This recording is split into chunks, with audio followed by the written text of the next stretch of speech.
Let's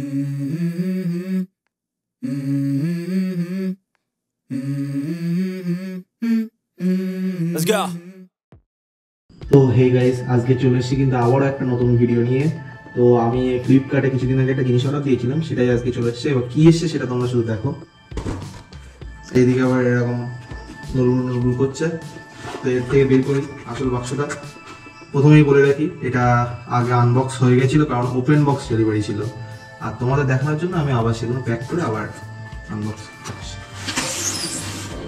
তো এটা ফেলে দিই। তো এই মেন জিনিসটা, আমি একটা কিবোর্ড অর্ডার দিয়ে দিয়েছিলাম, এই যে, যেটা হলো এইচপির গেমিং কিবোর্ড K500F। তো আমার কিবোর্ডটা কিছুদিন আগে খারাপ হয়ে গেছিলো। তো এবার এর থেকে মেন প্রোডাক্টটা বের করে নিই। তো এই বেরিয়ে গেছে বেসিক্যালি একটা এইচপির লোগো বক্স। এই যে আমাদের মেন কিবোর্ড, এটা সাইডে রাখি। আর কি আছে দেখি, দুটো ইউজার ম্যানুয়াল, একটা বোধহয় ওয়ারেন্টি কার্ড, প্রোডাক্ট নোটিশ, যেটা আমাদের কোনো কাজে লাগবে না, আর এইচপি প্রোডাক্ট সাপোর্ট, এটাও কোনো কাজে লাগবে না, আর একটা আছে ইউজার ম্যানুয়াল। তো ম্যাক্সিমামই চাইনিজ লেটার লেখা, তাছাড়া আর কিছু নেই বক্সে। দুটো স্পঞ্জের প্যাডিং আছে, তাছাড়া আর কিছু নেই। তো এটাকে সাইডে রাখছি, কারণ মেইন প্রোডাক্ট আমাদের কাছে। তো এর থেকে মেইন জিনিসটা বের করে নিই। ওয়াও, যা লাগছে দেখতে। আচ্ছা, আমাদের যে কেবেলটা দিয়েছে ব্রেডেড কেবেল না, নর্মাল পিভিসি যে কেবেল হয় সেই কেবেলই। আর এর যে উপরটা গ্রে কালার দেখতে পাচ্ছ, এটা অ্যালুমিনিয়াম, ঠিক আছে। আর অনেকটা কিগুলো ভেসে আছে, মনে হচ্ছে মেকানিক্যাল কির মতনই দেখতে অনেকটা ফিলটা, ঠিক আছে। আর টাইপিং এর সাউন্ড কেমন তোমরা একটু শুনে নাও।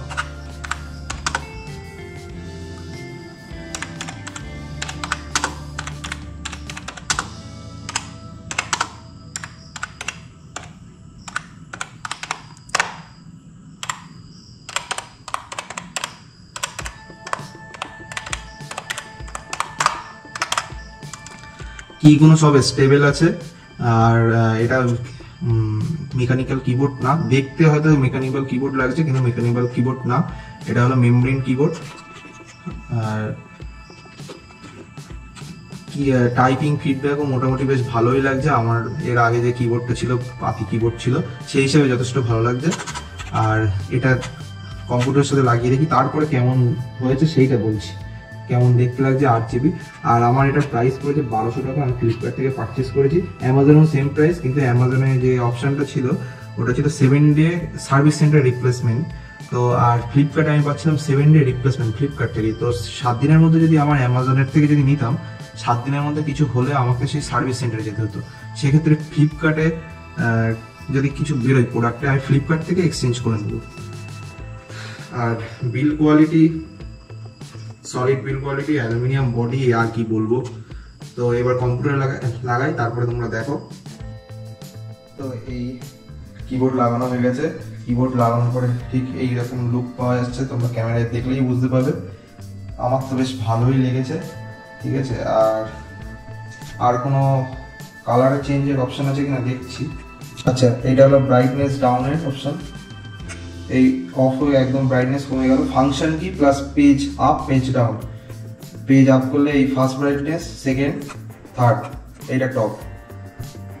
আচ্ছা, FN1 চাপলেই যা হবে। দু রকম অপশান, একটা হলো এই যে ব্রিদিং এফেক্ট যেটা, আর আরেকটা হলো এটা ফার্স্ট, এই আর একটা স্টিল জ্বলে থাকবে, এই, তাছাড়া আর কিছু না।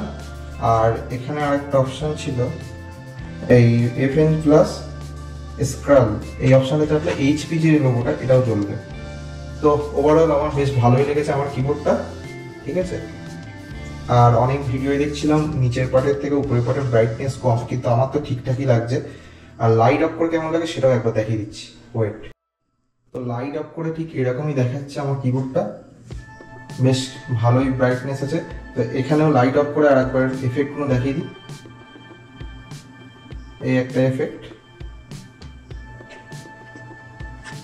আর এটা হলো ফার্স্ট হবে। তো আমি এমনি জ্বালিয়ে রাখলাম।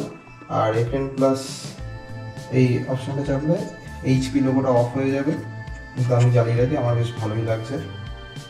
তো এই ঠিক আছে, আবার দেখা হচ্ছে আরও একটা নতুন ব্লগে। এর পরবর্তী tata, bye bye, stay safe, stay healthy.